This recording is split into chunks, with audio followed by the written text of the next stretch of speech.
సినిమాకు care of address Hyderabad. అభిమానుల కోసం థియేటర్లు ఎప్పుడూ వెల్కమ్ చెప్తాయి. వాస్తవానికి వేసవిలో థియేటర్లకు డిమాండ్ ఉంటుంది. అయితే ఇటీవలి కాలంలో సింగిల్ థియేటర్లు గడ్డుకాలాన్ని ఎదుర్కొంటున్నాయి. పెద్ద సినిమాలు రాక చిన్న సినిమాలు వచ్చినా థియేటర్లకు ప్రేక్షకులు వచ్చేవారు లేక బోసిపోతున్నాయి. నగరంలో ఒకప్పుడు 500కు పైగా సింగిల్ స్క్రీన్ థియేటర్లు ఉండేవి. అవి కాస్త ప్రస్తుతం 100కి చేరుకున్నాయి.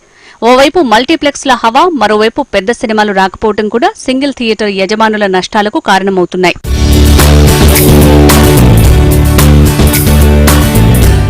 నగరాల్లోనే సింగిల్ స్క్రీన్ థియేటర్లు మూసివేస్తున్నట్లు ఎగ్జిబిటర్లు వెల్లడించారు. దాదాపు 10 రోజుల పాటు థియేటర్లను బంద్ చేయనున్నారు.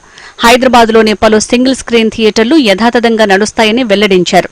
నిర్వహణ భారం ఎక్కువ కావడంతో సింగిల్ స్క్రీన్ థియేటర్లను బంద్ చేయాలని ఆలోచిస్తున్నట్టు తెలుస్తోంది. థియేటర్ అన్నాక ఒకసారి హాల్ మొత్తం నిండి హౌస్ఫుల్ బోర్డు ఉంటుంది.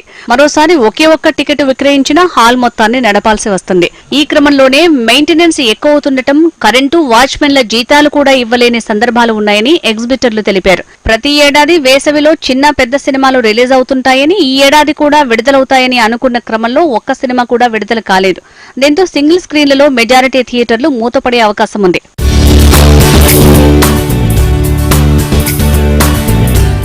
మే 17 నుంచి హైదరాబాద్ సిటీతో పాటు తెలంగాణ వ్యాప్తంగా ఉన్న సింగిల్ స్క్రీన్ సినిమా హాళ్లను నడిపించే పరిస్థితి లేకపోతే మూసివేయాలని నిర్ణయించుకున్నారు థియేటర్ యజమానులు. సంధ్య, దేవి లాంటి థియేటర్లకు గిట్టుబాటు అవుతున్న మిగతా థియేటర్ల పరిస్థితి అగమ్య గోచరంగా మారుతోంది. దీంతో చాలా థియేటర్లు మూతపడనున్నాయి.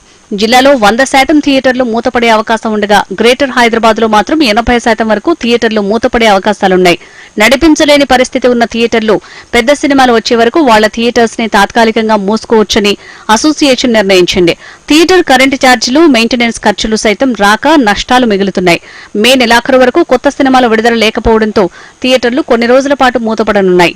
థియేటర్లు బంద్ అవుతుంది కారణం చిన్న సినిమాల కలెక్షన్ లేకపోవడం, పెద్ద సినిమాలు విడుదల కాకపోవడం. కేవలం థియేటర్ ప్రతిరోజు ఖర్చులు భరించలేకనే బంద్ చేయాల్సి వస్తుంది. ఉదాహరణకు గ్రామాల నుంచి మున్సిపాలిటీ వరకు 10 నుంచి 12 వేల ఖర్చు ప్రతిరోజు.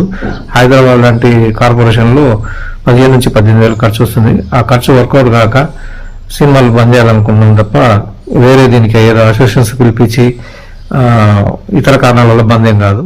పెద్ద హీరోల సినిమాలు వచ్చే వరకు చాలా థియేటర్లు ఇదే పరిస్థితిని ఎదుర్కొనే అవకాశం కనిపిస్తోంది.